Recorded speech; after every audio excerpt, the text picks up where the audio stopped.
En el último tramo del programa de la UNED Sin Distancias vamos a entrar de lleno en la serie Género e Igualdad. El pasado 8 de marzo se conmemoró, como cada año, el Día Internacional de la Mujer. Muchos quizás no recuerden cuál fue el motivo por el que se decidió que era necesario escoger un día para nosotras a nivel internacional.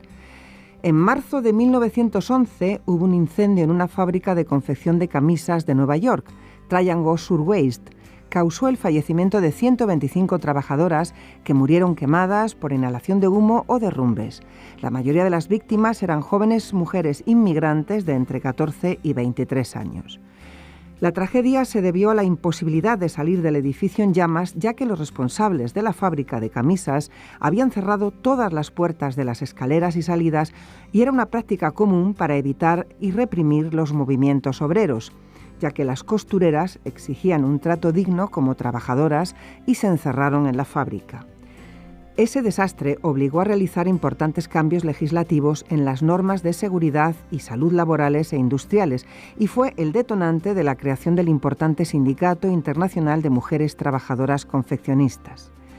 66 años más tarde, una resolución de la Asamblea General de las Naciones Unidas decía: teniendo en cuenta que una paz estable, el progreso social, el establecimiento del nuevo orden económico internacional y el pleno disfrute de los derechos humanos y las libertades fundamentales requieren la participación activa de la mujer, su igualdad y su promoción, se exhorta a todos los Estados a que continúen contribuyendo a crear condiciones favorables para la eliminación de la discriminación contra la mujer y para la plena participación de la mujer en condiciones de igualdad en el proceso de desarrollo social. Pero aún hay mucho camino que andar, sobre todo en los países más desfavorecidos, pero también en países como el nuestro.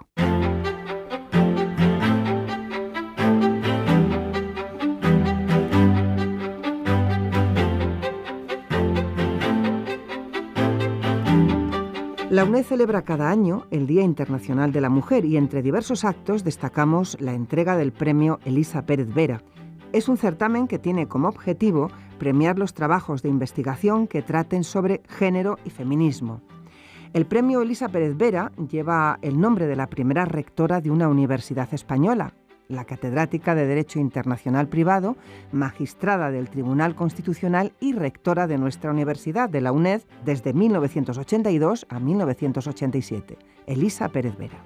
En esta 17ª edición, el premio se le ha concedido a Sandra García Lombardía por su ensayo El papel de la Inspección de Trabajo y Seguridad Social ante la discriminación retributiva por razón de sexo, un análisis de la normativa vigente a la luz del principio de transparencia.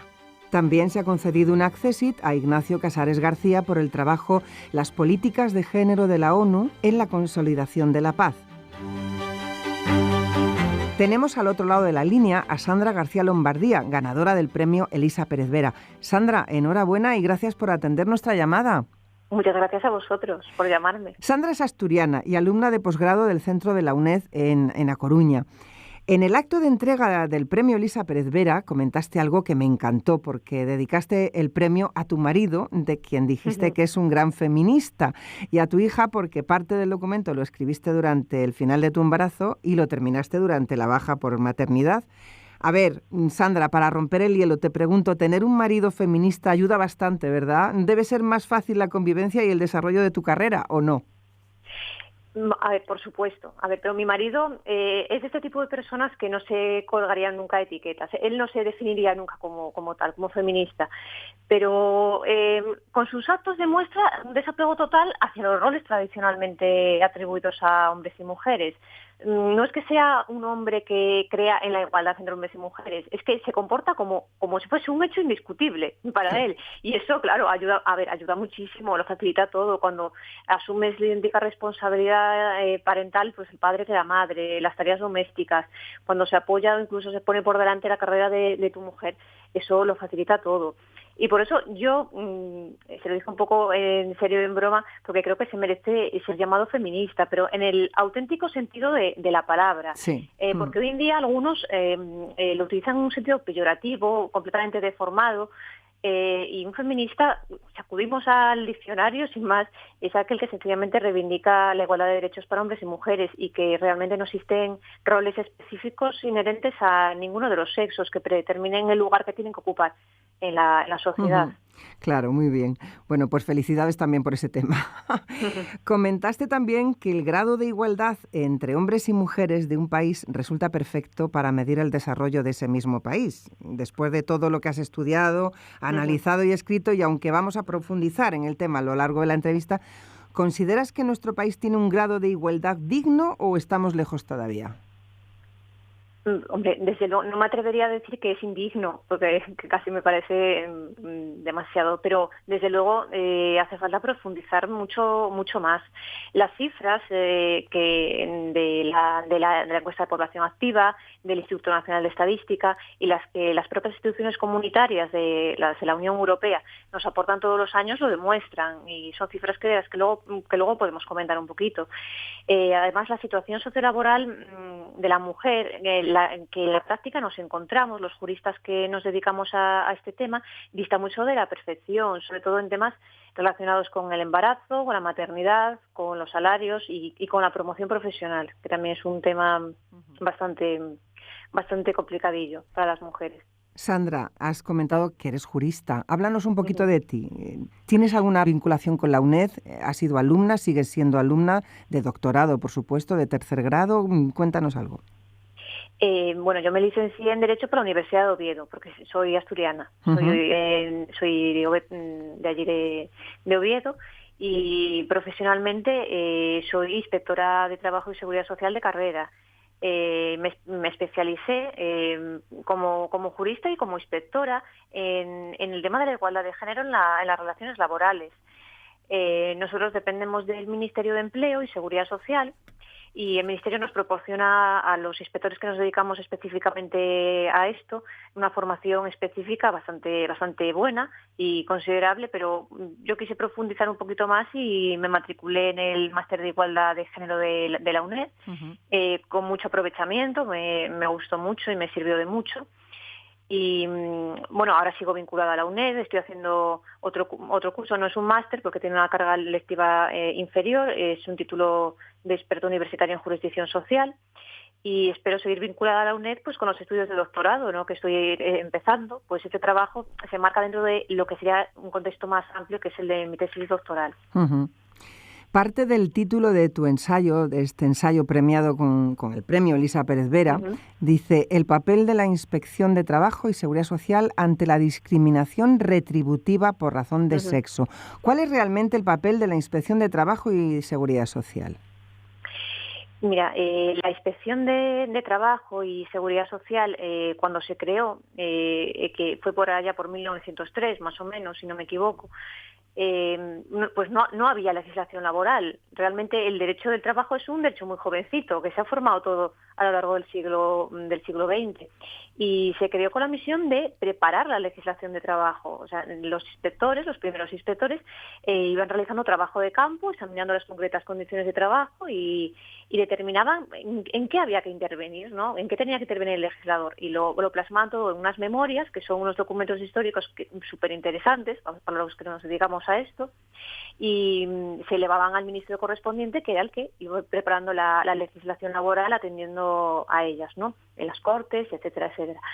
Y bueno, hoy día ya nos encargamos de velar por el cumplimiento de la legislación laboral, de prevención de riesgos laborales y de seguridad social. Y nuestras competencias, como te puedes imaginar, son amplísimas, porque tocamos muchos palos, o sea, todo lo laboral, lo preventivo, la seguridad social. Y en cuanto al tema de la discriminación retributiva, a mí sí que me gustaría que profundizaras en eso. ¿Se está realizando algo o no? Sí, por supuesto.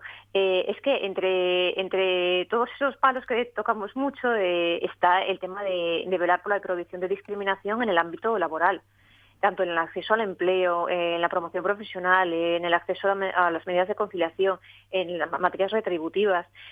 Es un trabajo que realizamos muy intensamente, es un área en la que se actúa muchísimo y no siempre se obtienen muchos resultados, a pesar de que sabemos que existen y que están ahí. Y básicamente el problema estriba en que no tenemos los mecanismos suficientes para llegar al fondo del asunto. Y ese es precisamente uno de los temas que toco en Sí. mi trabajo. Sí, efectivamente, en tu ensayo hay una cosa que aclaras que es, bueno, pues esto, el papel de la Inspección de Trabajo y Seguridad Social ante la discriminación retributiva por razón de sexo, por medio del análisis, y dices, de la normativa vigente a la luz del principio de Ujú, transparencia, la ujú, famosa palabra que estamos ahora todos los días hablando, la transparencia. ujú. ¿Existe realmente una transparencia verdadera para poder analizar si hay o no discriminación retributiva por razón de sexo? No, la respuesta es rotundamente no. Precisamente ese es ese es el problema, y es el tema, el leitmotiv del trabajo. Las propias instituciones comunitarias, como la Comisión Europea, destacan que el problema actualmente en lo que es el tema de la igualdad de género no está en el reconocimiento de derechos, porque sobre el papel todos tenemos los mismos. Está en el ámbito sociolaboral, pues en la opacidad que existe sobre las condiciones de trabajo de unos y de otros, de hombres y mujeres.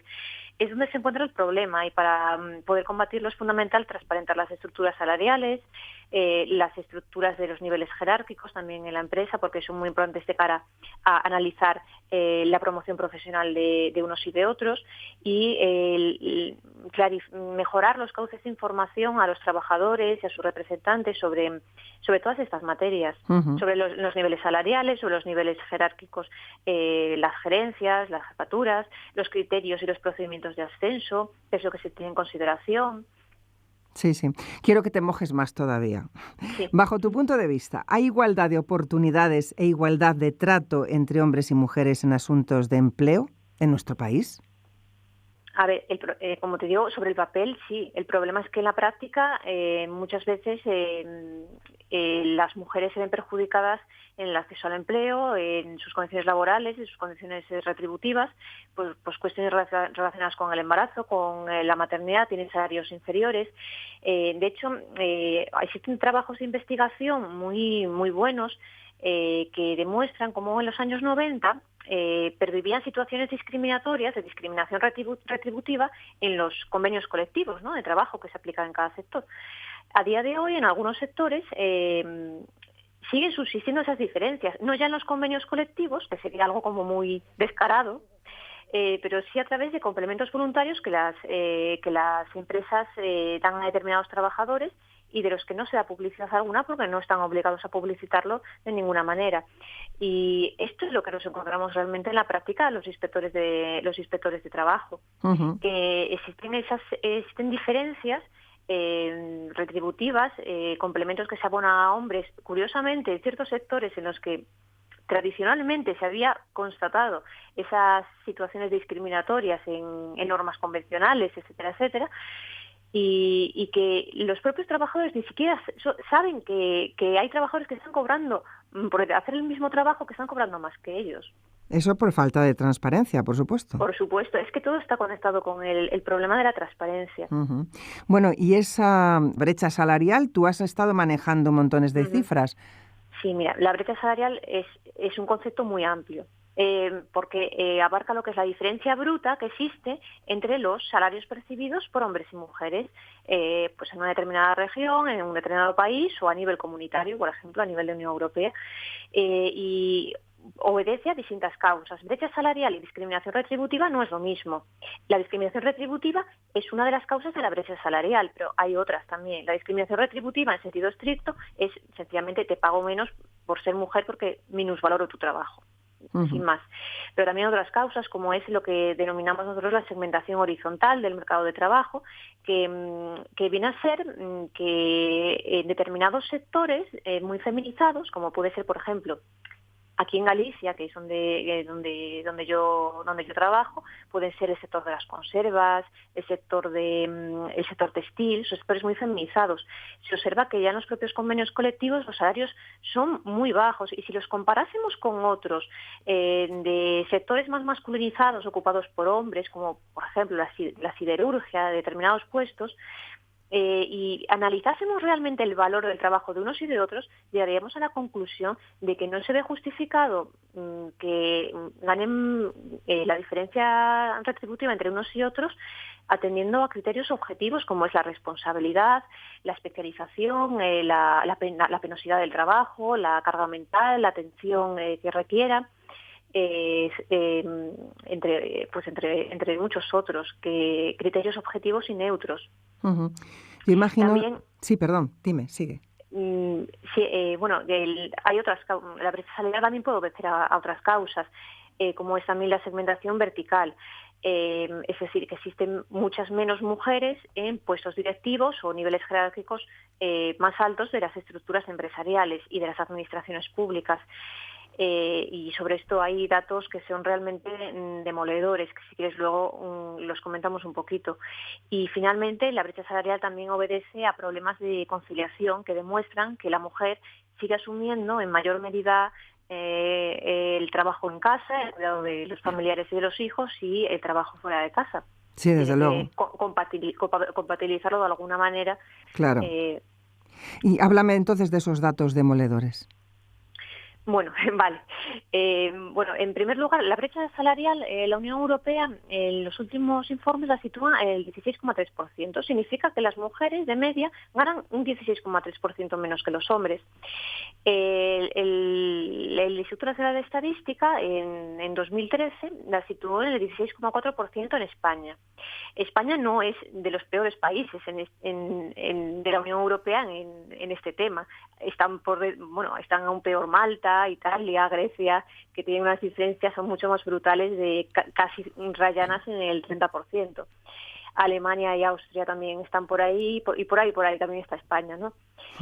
En 2015, sin embargo, según los datos de Eurostat, que es la oficina estadística de la Unión Europea, se calcula que de la brecha en España estamos hablando ya no ya del 16,4, sino del 19,3% de diferencia, o sea, ya casi un 20%.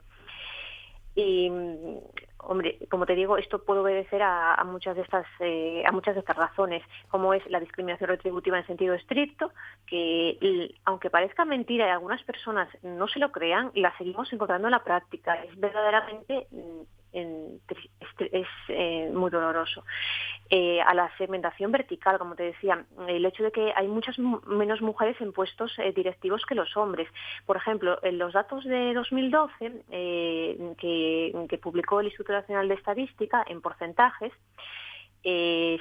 señalan que en las empresas de menos de 10 trabajadores los cargos de gerente solo hay un 30% de mujeres ocupándolos, frente al 70% de hombres. Y en las de más de 10 trabajadores, un 27% de mujeres, el resto todo hombres. Y en las empresas del IBEX 35 los datos que son aún más desalentadores, son para llorar prácticamente. En los consejos de administración nos encontramos en esas 35 empresas del IBEX 10 mujeres frente a 474 hombres. Presidentas 0, hombres 33. Vicepresidentas 8, hombres 50. Y consejeras secretarias 0, hombres 4. O sea que realmente su presencia es casi anecdótica, sí, como se podría decir. Y lo cierto es que hay muchos datos, muchas cifras para reflexionar en este Sandra, tema. Todas las cifras de las que estamos hablando son empresa privada, ¿verdad? Porque yo imagino que en la empresa pública no ocurrirá esto, o no, o sí ocurre. Los datos que te acabo de dar de las gerencias también incluyen a las empresas públicas. Uh-huh. a las administraciones públicas. Y yo básicamente me he centrado siempre en el estudio de la empresa privada, pues por mi trabajo atañe básicamente a la empresa privada, no a los funcionarios públicos, pero sí que hay estudios muy buenos, se ha investigado por parte de otras personas la situación de la mujer en la administración pública, en las empresas públicas, sobre todo en el ámbito también de la docencia universitaria. Cómo promocionan más, cómo hay muchísimos más catedráticos hombres que mujeres y que son muy interesantes. Yo los conozco un poco por encima, pero no soy experta en ese tema. Sandra García Lombardía, hemos comentado al principio del programa que ha sido premiada, bueno, pues en el certamen de Elisa Pérez Vera, el premio de ensayo Elisa Pérez Vera. Es un certamen que tiene como objetivo precisamente premiar los trabajos de investigación que trate sobre género, feminismo. Yo imagino, Sandra, que después de haber recibido este premio, que es un premio bastante, en fin, tiene bastante prestigio, pues seguirás a lo mejor intentando escribir más, aparte de la tesis, ojo, aparte de la tesis, ¿vas a presentarte a otros premios semejantes? ¿Tienes algo previsto, publicar algún libro? Hombre, el libro, la tesis, pues cuando consiga terminarla, es el primer objetivo. Y sí, la verdad estoy intentando ya trabajar en otras materias. Ahora mismo estoy pensando, estoy ahí dándole vueltas a un artículo sobre el feminismo postestructuralista, que es una determinada corriente del feminismo, y la corresponsabilidad parental, la relación que existe entre ambos. Pero bueno, de momento eso es un proyecto, porque realmente es muy difícil conciliar un trabajo a tiempo completo bastante absorbente, como es el de inspector de trabajo y seguridad social, la maternidad, porque he sido madre hace poco. Sí, lo comentábamos al principio del programa. Las tareas investigadoras que llevan mucho tiempo, porque para hacerlas bien es que requieren tiempo. Y sí, claro que me gustaría seguir profundizando y trabajando y escribiendo, porque verdaderamente lo hago por vocación. Yo no sé si los oyentes que nos han estado escuchando se han quedado con un mal sabor de boca con el tema de las cifras, de la brecha salarial, de la discriminación retributiva. A mí me gustaría que ya para finalizar nos comentaras algo esperanzador. Realmente estas cifras que tenemos ahora, hace 10 años eran muchísimo peores. Así que por lo menos podemos decir que poco a poco vamos yendo hacia adelante, que el camino es muy lento. O sea, hay que pensar que mira, la primera, solo fue en los años 60 cuando se permitió por primera vez a las mujeres acceder a cargos o a puestos de responsabilidad en la administración pública. A finales de los 60 y en los años 70 fue cuando se nombraron las primeras inspectoras de trabajo, inspectoras de Hacienda, juezas, fiscales. La primera rectora de la universidad, doña Elisa Pérez Vera, fue nombrada en 1982. O sea, en nuestra universidad, sí. En la UNED. Y la primera magistrada del Tribunal Supremo accedió a ese cargo en 2002. Y la primera magistrada de lo penal del Tribunal Supremo en 2014, que fue el año pasado. O sea, es un camino que va muy despacio, pero que va despuntando poquito a poco. Y que hombre, en unas cuantas décadas, pues espero que podamos hablar de datos muchísimo más alentadores. Y sobre todo, lo más esperanzador que puedo decir es que hay personas que estamos trabajando muchísimo en este tema en campo, no solo como investigadores, sino también... La verdad es que ha sido una lucha de las mujeres a lo largo de décadas, de cientos de años.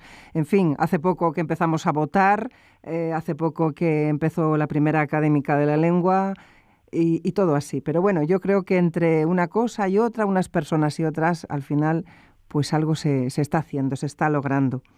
Sandra García... Por supuesto. Sí, Sandra García Lombardía, decíamos que ha conseguido el premio Elisa Pérez Vera, un premio que está dedicado a premiar los trabajos de investigación que traten sobre género y feminismo. Y iba a decir cuál era el título. Sí, el papel de la Inspección de Trabajo y Seguridad Social ante la discriminación retributiva por razón de sexo. Ese es el título, parte del título de tu ensayo premiado y ganador. Muchísimas gracias, Sandra. Muchísimas gracias a vosotros. Felicidades. Y a la UNED y al Centro de Estudios de Género de la UNED por ese reconocimiento que a mí me ha hecho muchísima ilusión. Gracias y buena suerte. Bueno, muchas gracias a vosotros.